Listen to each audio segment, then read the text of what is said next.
muita alegria eu quero saudar a igreja com a paz do Senhor. Louvo a Deus por estar aqui mais uma vez com os irmãos.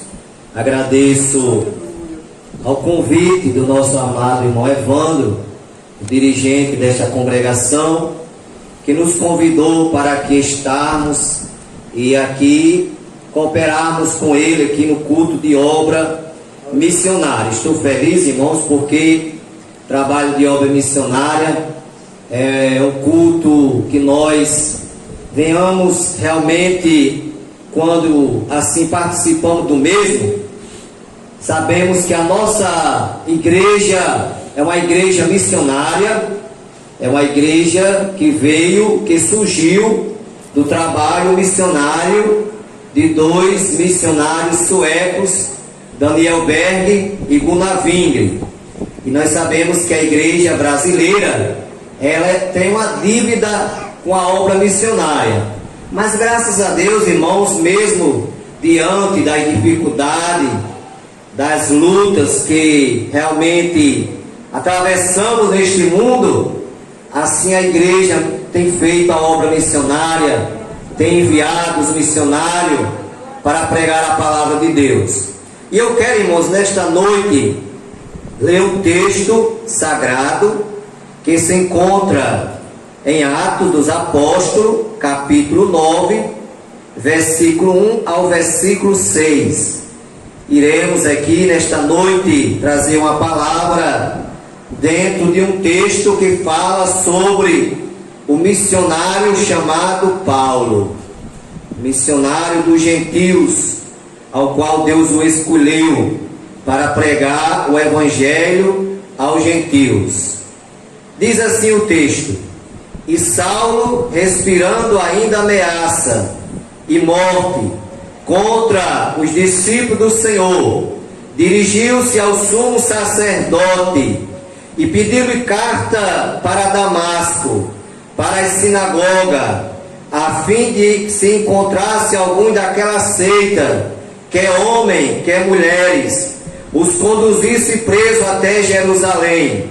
E indo no caminho, aconteceu que, chegando perto de Damasco, subitamente o cercou um resplendor de luz do céu, e caindo em terra, ouviu uma voz que lhe dizia: Saulo, Saulo, por que me persegue?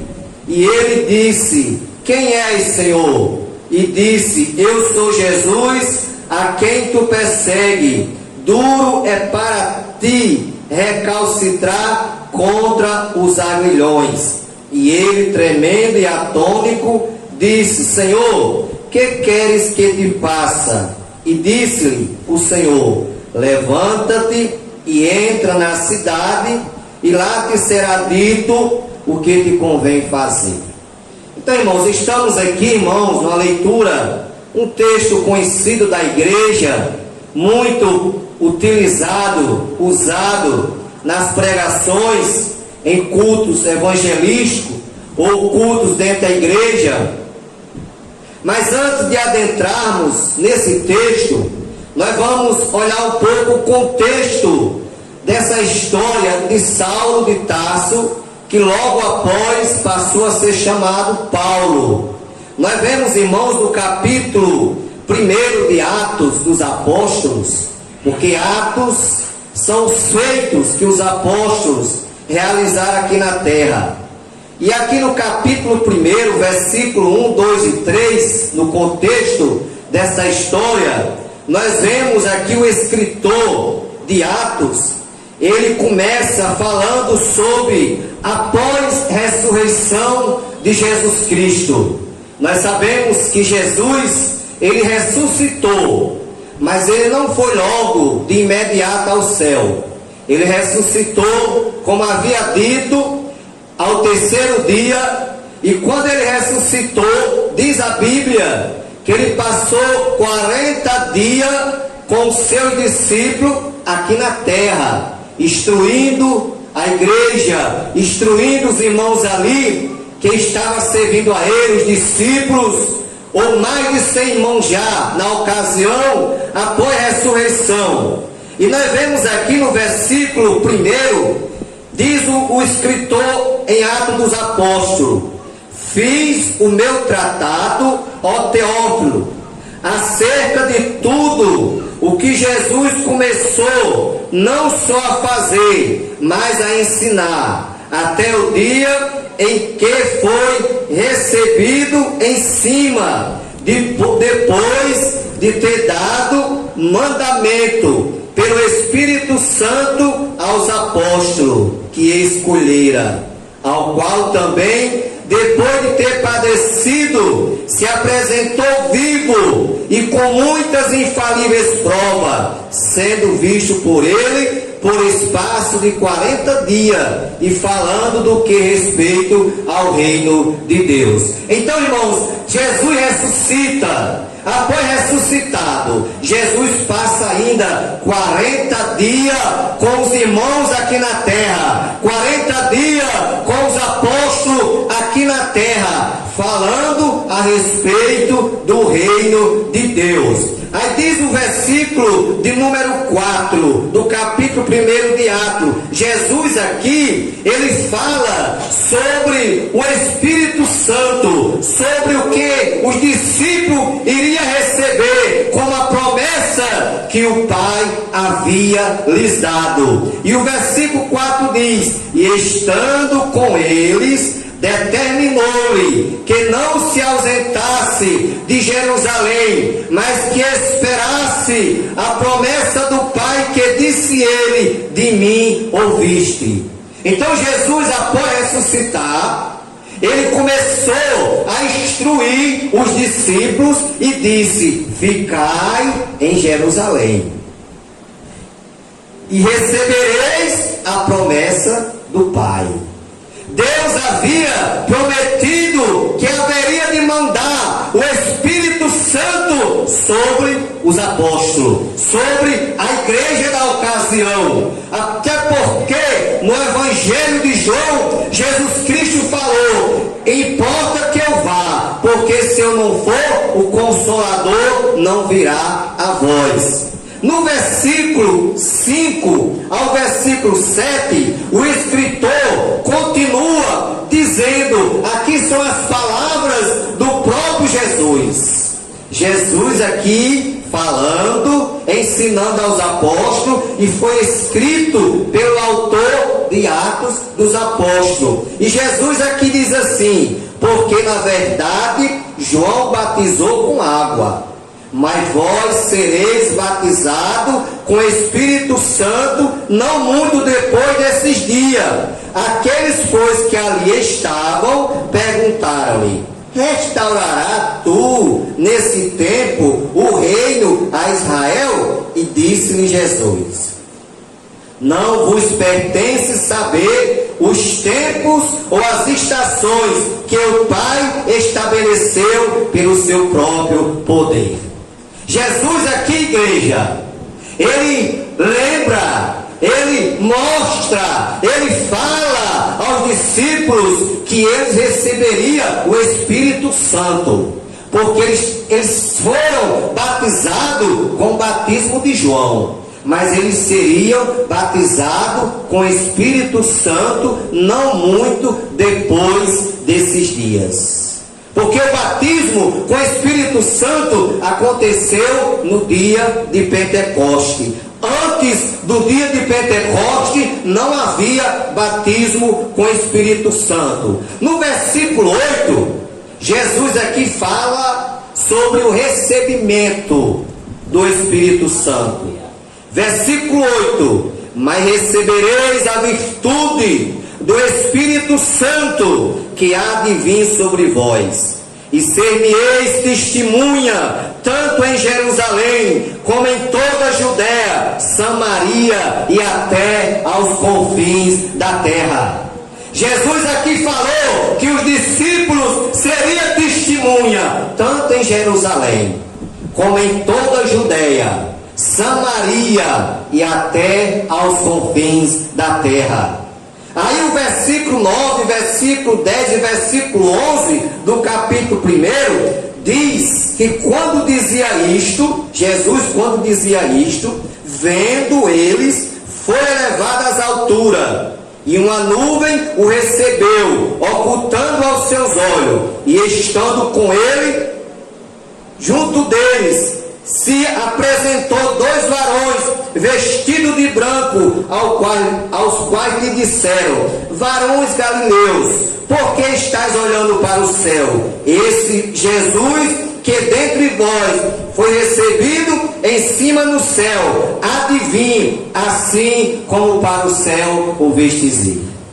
Então Jesus, quando anuncia que os apóstolos receberiam o batismo com o Espírito Santo, não muito depois daqueles dias, e que os apóstolos seriam testemunha, tanto em Jerusalém, como em toda a Judéia, Samaria e até os confins da terra, naquele momento Jesus começa a subir para o céu. Porque Jesus, ele foi lá para o Monte das Oliveiras. E lá do monte, ele deu essas instruções aos apóstolos e começou a subir para o céu, e os apóstolos olhando Jesus subindo. Eu posso imaginar a igreja, que coisa gloriosa, a pessoa presenciar Jesus subindo para o céu, e os discípulos com os olhos fitados olhando Jesus subindo para o céu, e de repente ali apareceu 2 varões vestidos de branco e fez uma pergunta para os apóstolos: varões galileus, por que estáis olhando para o céu? Esse Jesus que dentre vós foi recebido em cima no céu, há de vir, assim como para o céu os vistes ir. Então, meus irmãos, é promessa de Jesus. Lá no capítulo 14 de João, Jesus diz assim: não se turbe o vosso coração. Credes em Deus e em mim. Na casa de meu Pai há muitas moradas. Se não fosse assim, eu não vos teria dito: vou preparar lugar. E se eu for e vos preparar lugar, virei outra vez e vos levarei para mim mesmo, para que onde eu estiver, vós estejais também. A partir daquele momento, quando Jesus sobe e desaparece nas nuvens, os discípulos se dirigem para o cenáculo. O cenáculo era um salão muito grande, e ali os discípulos se reúnem, cerca de 120 discípulos, de 120 crentes, e eles ficam ali em oração, orando, esperando a promessa do Pai, ao qual disse que haveria de mandar a promessa para os discípulos. E depois que Jesus subiu, sabe quantos dias demorou para os discípulos receberem o batismo com o Espírito Santo? Demorou 10 dias. Após a subida de Jesus, quando passou-se 10 dias, com 10 dias após, Jesus Deus mandou o batismo com o Espírito Santo para a igreja. Porque, meus irmãos, eu louvo a Deus, eu me alegro toda hora, que eu me lembro que eu sirvo a um Deus desse tão maravilhoso. Deus só manda no tempo certo, Deus só faz na hora certa, Deus não erra endereço, aleluia. Sabe por que Deus esperou acontecer a festa de Pentecoste? Porque Pentecoste é uma festa judaica, é uma das 3 grandes festas realizadas em Israel.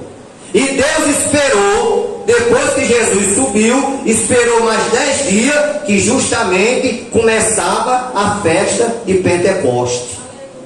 Porque Pentecoste no grego significa 50. 50 significa 50. Então a festa de Pentecoste é 50 dias após a Páscoa. Jesus celebrou a Páscoa, foi julgado, condenado, morto, sepultado, ressuscitou.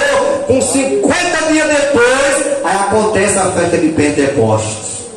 E naquela festa, a Bíblia fala que tinha gente de todas as regiões, dos países ali vizinhos. era muita gente que vinha para aquela festa. Por isso mesmo que Deus quis mandar a promessa no dia de Pentecoste, porque Ele queria fazer um milagre grande. Porque o nosso Deus é grande, e o milagre que Ele faz é grande. E quando os discípulos estavam ali, 10 dias depois que Jesus subiu, a Bíblia fala do capítulo 2 de Atos, que os discípulos estavam reunidos no mesmo lugar, cerca de 120 apóstolos, e de repente entrou naquele ambiente um vento veemente e impetuoso e encheu toda aquela casa, e todos aqueles 120 apóstolos foram batizados com o Espírito Santo e com fogo, e começaram a falar em outras línguas, conforme o Espírito Santo lhe concedia que falasse. Está registrado lá em Atos, capítulo 2, do versículo 1 ao versículo 41, traz todo o relato da história do dia de Pentecoste. Só que quando aquelas pessoas viram o barulho daqueles irmãos gritando glória a Deus, aleluia, falando línguas estranhas, aquela multidão da festa correu para o cenáculo, porque o barulho, irmãos, era tão grande que ultrapassou o barulho da festa, ultrapassou o barulho da multidão que estava na festa, e alcançou os ouvidos daquela multidão, e aquela multidão correu para o cenáculo. E quando chegaram ali, que viram os irmãos dando glória a Deus, falando em mistério, falando em línguas estranhas, aí alguns começaram a dizer: estão cheios de monstros, ou seja, estão tudo cheio de demônio, estão tudo embriagado. Aí Pedro se levanta, aquele Pedro que negou Jesus 3 vezes diante de uma mulher. Pedro se levanta e diz: olha, não tem ninguém aqui embriagado, não tem ninguém aqui com demônio. Isso aqui é a promessa do profeta Joel, ao qual disse que nos últimos dias derramaria Deus do seu Espírito sobre toda a carne.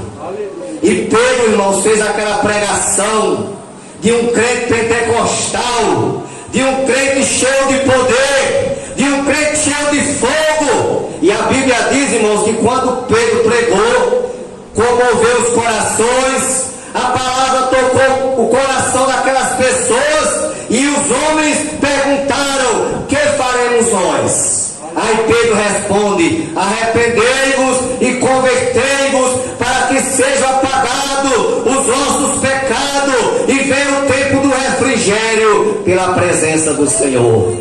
E quase 3.000 almas aceitaram a Cristo como Salvador, de uma pregação só, irmão. Olha a importância do poder de Deus na vida do crente. Uma mensagem só, a primeira mensagem que foi pregada por Pedro, quase 3.000 almas aceitaram a Jesus como Salvador. Aí o que é que acontece? Aquelas pessoas, automaticamente, cada uma vai para o seu lugar, para a sua cidade, para seu estado, para o seu país, e ao chegar lá, já leva a mensagem do Evangelho. Porque, meus irmãos, o novo convertido, não é que nós não seja também, mas o novo convertido, irmão, ele é ousado. Ele é ousado e já chega falando de Jesus. E aquelas pessoas que aceitaram Jesus na festa de Pentecoste em Jerusalém, quando chegaram na cidade que eles moravam, já começaram a pregar o Evangelho. Já começaram a pregar.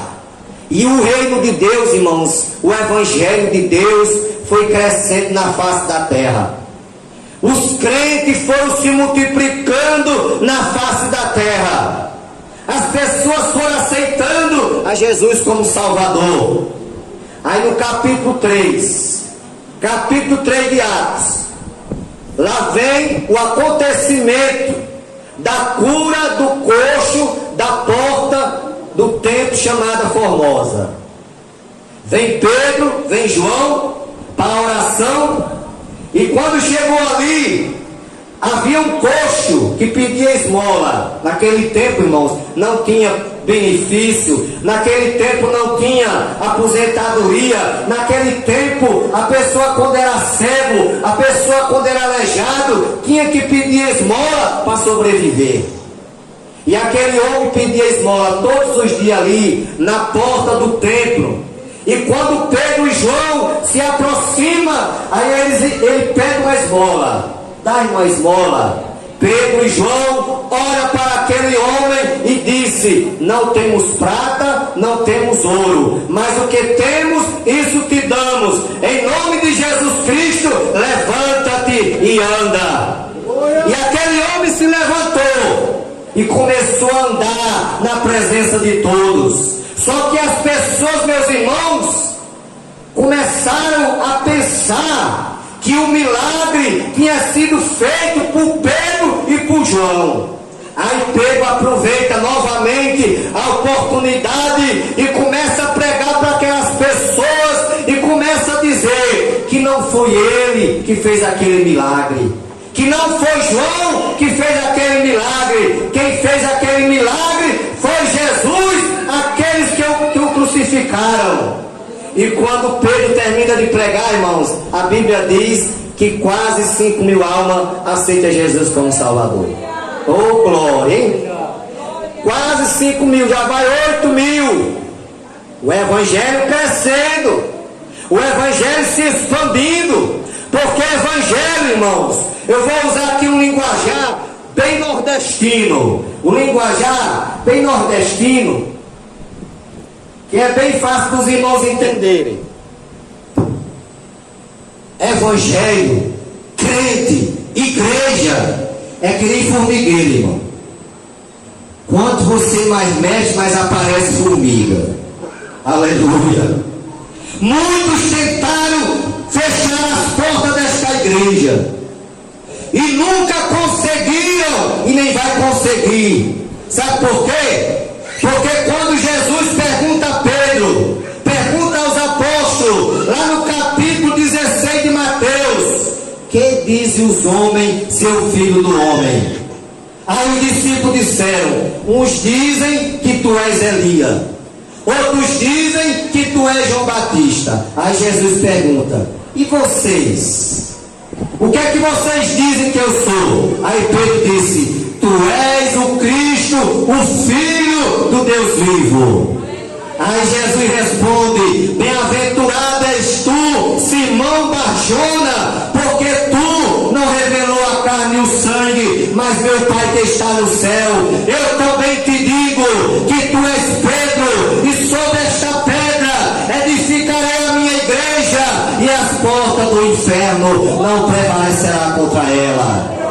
Aleluia. Você sabe por que os homens nunca conseguiram prevalecer contra esta obra? É porque esta obra não é do homem, esta obra é de Deus.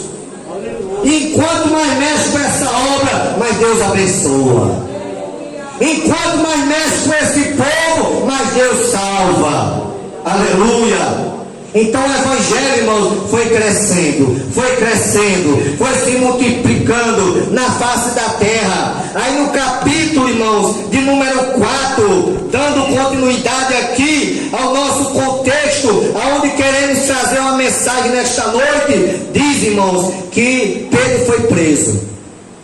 Prenderam a Pedro, mas milagrosamente Deus tirou Pedro da prisão. Logo após, a igreja agradece a Deus pela libertação de Pedro.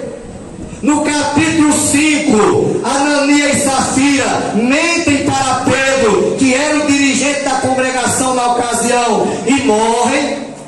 No capítulo 5 ainda, irmãos, dando continuidade, aí vem a escolha dos 7 diáconos. Vem também a morte de Estevão, ao qual Paulo foi cúmplice da morte de Estevão. E no capítulo 9, aonde queremos aqui trazer uma palavra, nós temos aqui, irmãos, o relato histórico de Saulo de Tarso. Quem era Saulo de Tarso? Saulo de Tarso era um homem perseguidor da igreja, fariseu, um homem muito religioso, um homem muito zeloso pela sua religião. Mas a Bíblia diz, irmãos, que ele pediu carta, na leitura que temos lido, ele pediu carta ao sumo sacerdote para ir a Damasco, para prender os irmãos que ali estavam fazendo a obra de Deus. Só que quando ele se aproximou de Damasco, Jesus apareceu para ele num resplendor de luz do céu, aquela luz forte, a presença de Jesus através de uma luz forte, e Saulo cai por terra. E quando ele cai por terra, ele grita: quem és, Senhor? A Jesus responde: eu sou Jesus a quem tu persegue. Duro é para ti recalcitrar contra os agrilhões. Aí Saulo pergunta: o que é que eu devo fazer? E Jesus manda Saulo entrar na cidade. E Saulo passou 3 dias sem ver, cego. Aí Deus fala a Ananias, que era um discípulo de Jesus, que morava na cidade. Ananias, vai à casa tal, ao endereço tal, lá está Saulo de Tarso, ora por ele. Aí Ananias temeu, porque Ananias sabia, irmãos, que Saulo de Tarso era um perseguidor dos irmãos, era um homem carrasco, que perseguia, que prendia, que matava os irmãos. Aí Ananias diz: mas Senhor, há muito eu ouço falar desse homem, esse homem é um cruel, é um homem perseguidor da igreja. Aí Deus diz: olha, lá no versículo 15, no capítulo 9 de Atos, aí Deus fala para ele: ele é um vaso escolhido por mim para levar o meu evangelho aos gentios.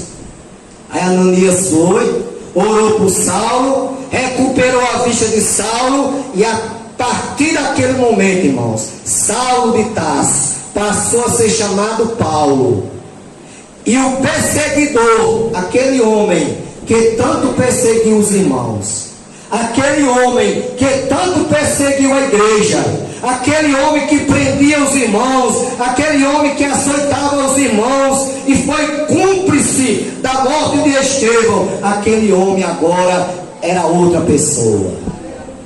Porque lá no capítulo 5, versículo 17 da sua segunda carta aos Coríntios, ele dá testemunho dele mesmo. E ele diz: se alguém está em Cristo, nova criatura é. As coisas velhas já passaram, eis que tudo se fez novo.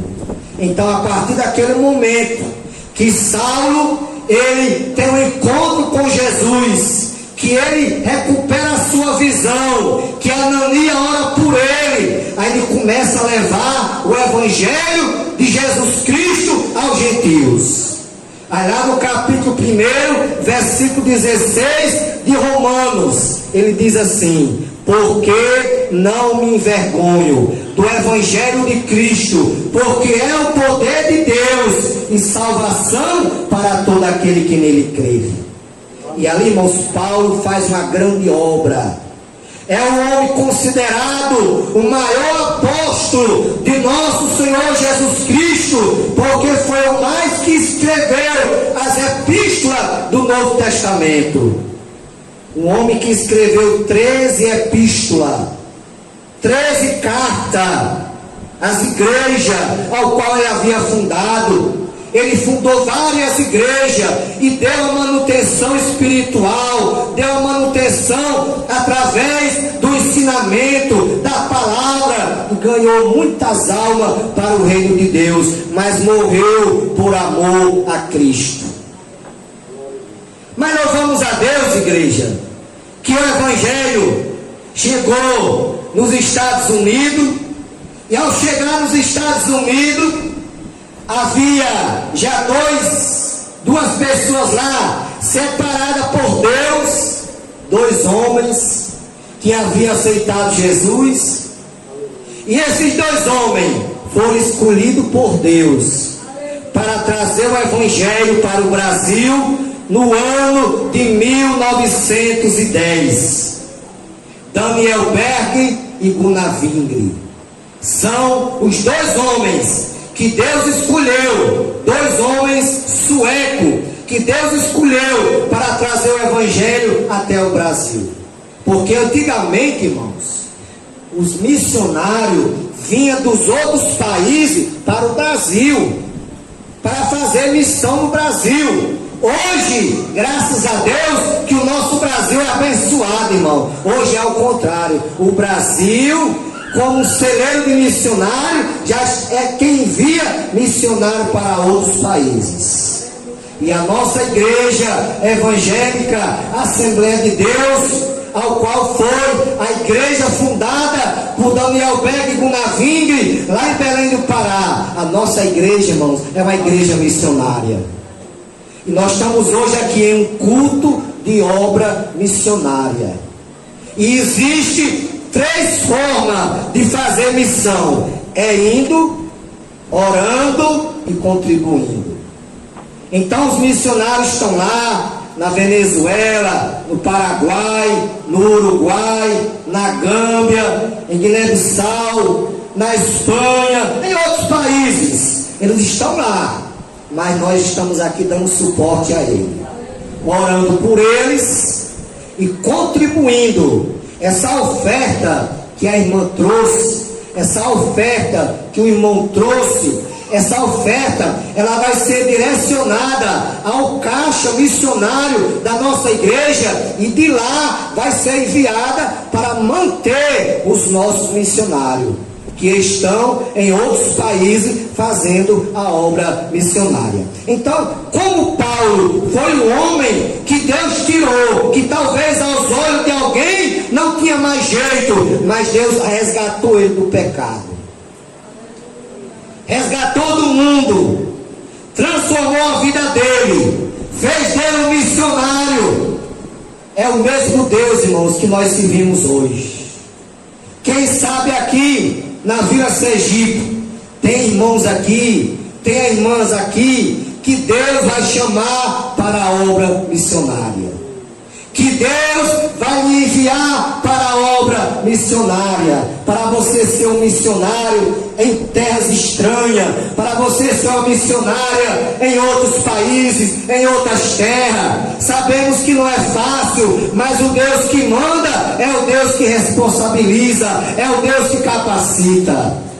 Porque alguém diz assim: eu não vou não porque eu não sei pregar, eu não sei falar. Olha, irmãos, o Deus que lhe chamou é o Deus que lhe capacita. Nós não sabemos nada, nós apenas somos instrumento de Deus, somos canal de Deus para levar a mensagem do Evangelho, para levar a mensagem de Deus àqueles que ainda não têm o conhecimento de Jesus. Então, nesta noite, que Deus continue abençoando esta igreja aqui na Vila Sergipe. E vamos continuar, irmãos. Se a gente não pode ir, se Deus não nos chamou para ir, vamos continuar fazendo missão, orando e contribuindo. Porque quando foi feita a oração aqui, irmãos, pela oferta, a gente ora assim: Deus, abençoa aos irmãos que contribuíram, as irmãs, multiplica, e aqueles que não puderam contribuir por falta de condição, Deus abençoa, abra as portas, para que no próximo culto esse irmão ou essa irmã já tenha condição de contribuir para a sua obra, para a obra missionária. Aleluia. Então, meus amados irmãos, agradeço a Deus por esta oportunidade, pelo convite do nosso irmão Evandro, pela confiança que nos convidou para chegarmos até aqui, para trazermos esta palavra da parte de Deus. Os irmãos continuem orando por nós, orei pela minha família, pela minha esposa, meus filhos, para que Deus continue nos abençoando, nos ajudando, e assim vamos continuar, irmãos, fazendo a obra de Deus. porque a obra de Deus é uma só. Os irmãos aqui na Vila Sergipe faz a mesma obra que nós fazemos ali na Rio Grande, é a mesma coisa, irmão. É a mesma obra, é o mesmo Deus que nós servimos. Então vamos continuar fazendo essa obra. Vamos ser missionário em Jerusalém, que é a nossa casa, pode ser o nosso vizinho, tanto em Jerusalém como em toda a Judéia, pode ser um lugar mais distante, como em toda a Judéia, Samaria, um pouco mais longe e até os confins da terra. Vamos fazer a obra missionária, vamos continuar fazendo, e assim fazendo, Deus vai continuar nos abençoando. Amém, irmãos? Agradeço a oportunidade, que Deus abençoe a todos, em nome de Jesus.